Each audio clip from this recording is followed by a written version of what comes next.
Hello there, everybody, and welcome to this evening's reading, which is from a novel entitled At a Time Like This. Seems like a particularly appropriate title. And thank you, by the way, to everybody who sent me messages and emails and comments. All welcome. So this is a story about four friends who know each other for a very long time and whose lives are pretty much intertwined. Well, it might be more accurate to say it's about three very close friends and one perhaps hanger-on. So we have Maggie, Georgie, and Claire, who have all been friends for a very long time and who know each other well.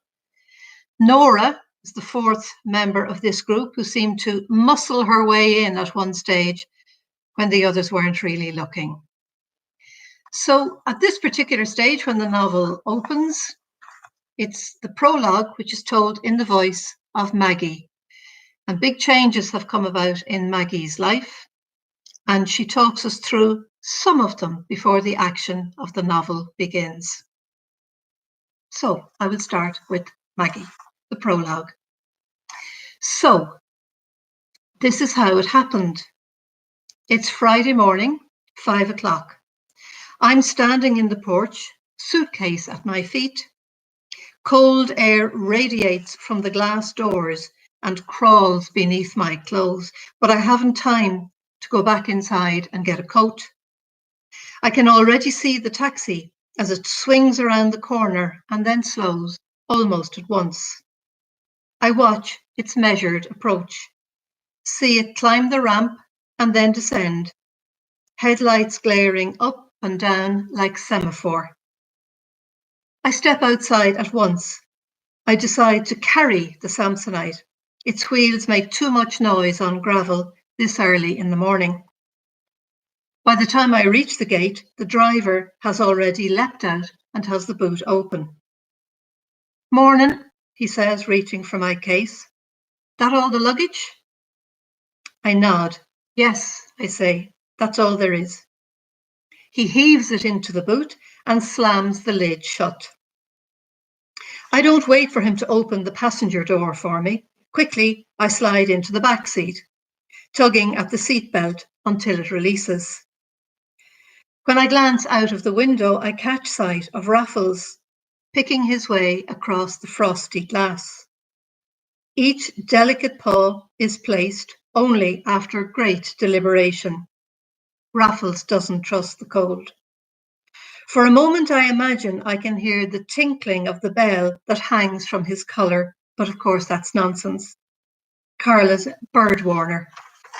I look away. "Airport, is that right?" The driver looks at me in the rear view mirror. He's in his 50s, balding. Crankiness clings to him like a wet vest. "That's right," I say.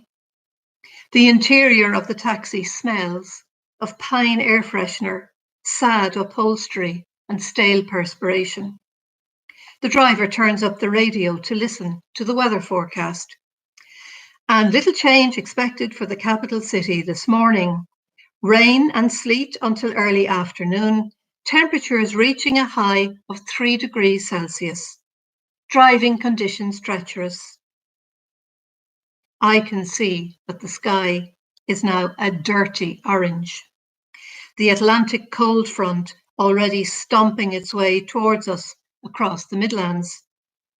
"Fucking city," the taxi driver says, trying to catch my eye. I can see his expression reflected, hear his eagerness for conversation.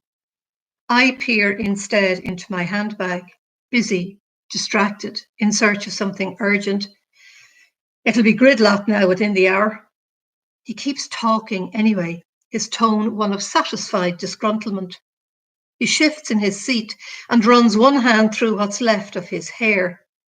Then he turns up the heat, blasting the foggy residue on the inside of the windscreen. Wipers scream suddenly across the outside of the glass.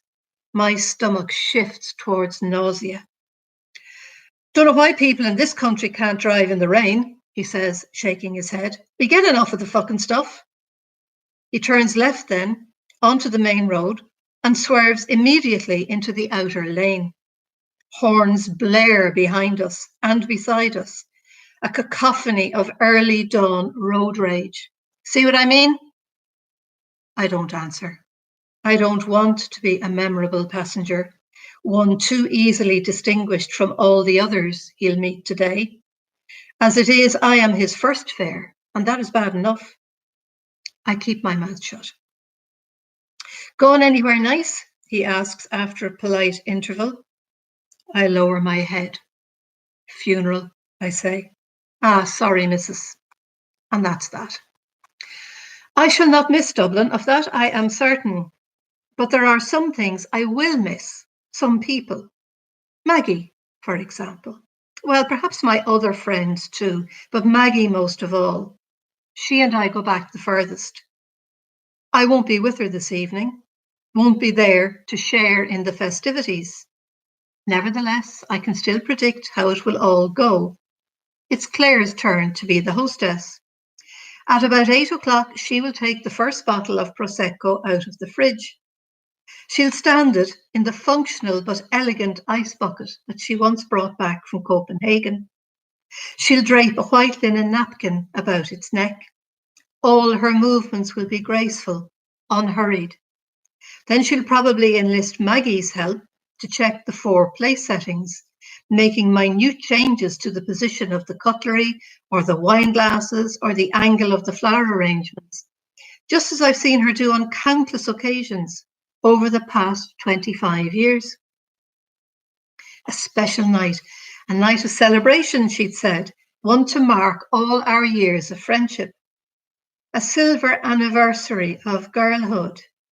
Even then, the phrase had made me wince.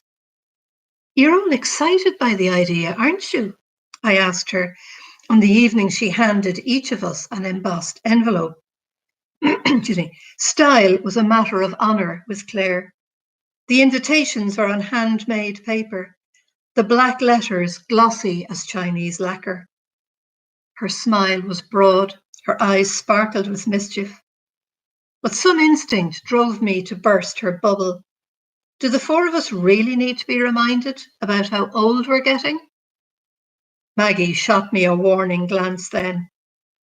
One of those that I've become accustomed to over the years.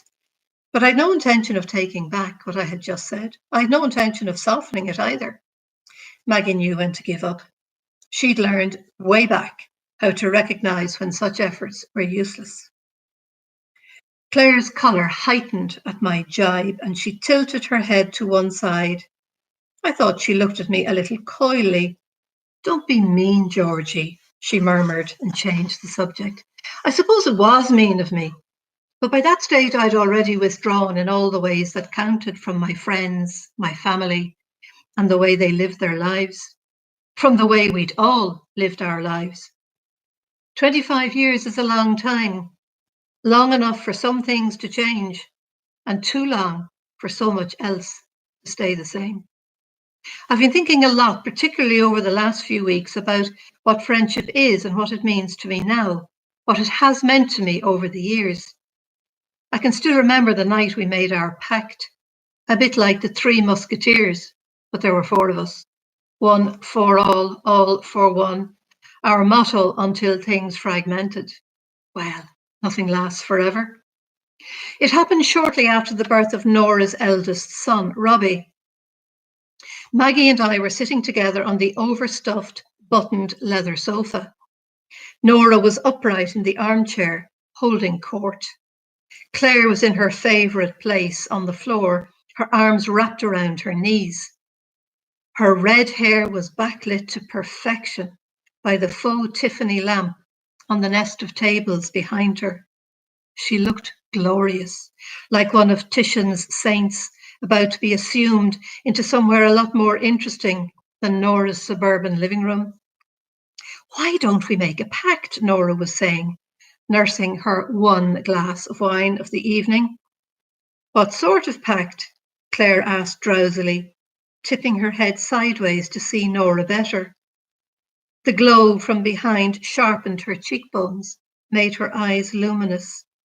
Maggie nudged me then. She made the faintest of gestures in Claire's direction. "Doesn't that make you sick?" she whispered. I grinned. I knew exactly what she meant. Nora kept on talking. "Why don't we arrange to meet every month to 6 weeks or so? I mean, a real arrangement. A date we put in our diaries. Then we'll make sure it happens, and that way we won't lose touch." She gave each of us in turn one of her brightest smiles. None of us spoke. "I'll cook for us here," she went on. And I felt how her eagerness was almost a fifth person in the room. "You're all still students and you don't have the space. It's so much easier for me." "Oh, but that wouldn't be fair," objected Maggie. At the same time, her leg jerked and the tip of her shoe glanced off the wine glass I'd set on the floor beside me. Dear, clumsy Maggie with her 2 left feet. I watched as the red stain spread out in slow motion across the beige carpet, acquiring the contours of a rather tipsy Australia. "Oh, shite, shite, shite. Sorry, Nora. Here, let me mop it up." Maggie was struggling to free herself from the sinking embrace of the sofa. But by then Nora was gone, racing for the kitchen. Oh, God, Maggie muttered, shaking her head. "Why does it always have to be me?"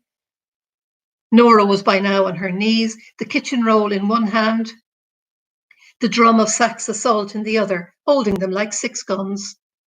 She was more tight-lipped than usual. Maggie continued to grovel until I nudged her to stop. Enough already. Dab, dab, sprinkle, dab, dab, sprinkle. Claire looked on, fascinated. The soggy paper towels gathered on the sheets of newspaper and looked like the aftermath of a massacre. "Oh, but I don't mind cooking," Nora said. She ran her hand over the pile of salt, pressing it still further into the carpet. We all watched as the wine began to bleed into it, lifting the stain from the beige surface as if by magic. "I love entertaining, and with a new baby, well, I can't get out much. You'd be doing me a favour, I mean it." And she looked Maggie right in the eye. Game, set, and match, I thought. I may have been only 19, but nevertheless I recognised Nora's skill. I couldn't help but admire it. Kind-hearted Maggie was caught in that dangerous net of hospitality. She knew that resistance was futile. Any further struggle would pull the filaments tighter, enmeshing her all the more. So she just nodded, looking from Nora to me for confirmation. "Oh, well, in that case then, yeah, that would be really great. It would be lovely to meet here." "I think it's a wonderful idea," Claire interjected softly. I don't know which of them glowed more at that, Nora or Claire. "So it's settled then," said Nora as she knelt beside Australia. She couldn't hide her delight. "I'll get the calendar." And so it came to pass. A 1/4 century of monthly meetings. Occasionally, one or other of us had to cry off. I never felt as though I was missing out on anything spectacular. But I have to say that each of us was afraid that those present would speak of many things, including the absent one. And for that reason, if for no other, nobody ever wanted to be the absent one. I take out my purse now as the taxi pulls up outside the departures terminal at Dublin Airport. I glance at the meter and hand the driver €20. He starts to scrabble for my €1.80 change. "That's fine," I say, and open the rear door. He pops open the boot and is by my side in an instant. "Thanks very much, Mrs.," he says, placing my luggage on the ground, snapping the handle upwards and into place for me. "I hope your day isn't too sad." I look at him in surprise. What on earth can he mean? Then I stifle a smile with difficulty. "Thank you," I murmur, taking hold of the proffered handle. I settle the strap of my bag more comfortably on my shoulder. "Thank you very much." He nods and slams the boot closed. "No problem," he says, and I walk away. All at once, I see myself through his eyes and experience a sudden surge, a rush of pure elation. If only he knew.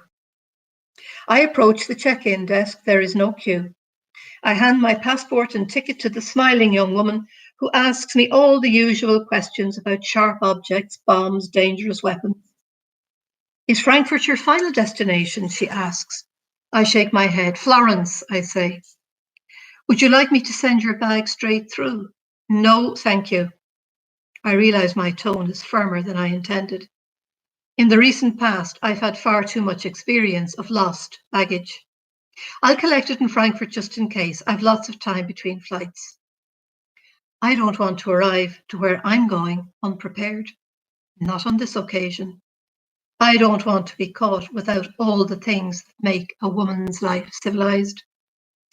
Have a nice flight, she says, but I hear, have a nice life. Will I wonder. It's not too late to pull back, to go home, to pretend that this is the result of a momentary madness.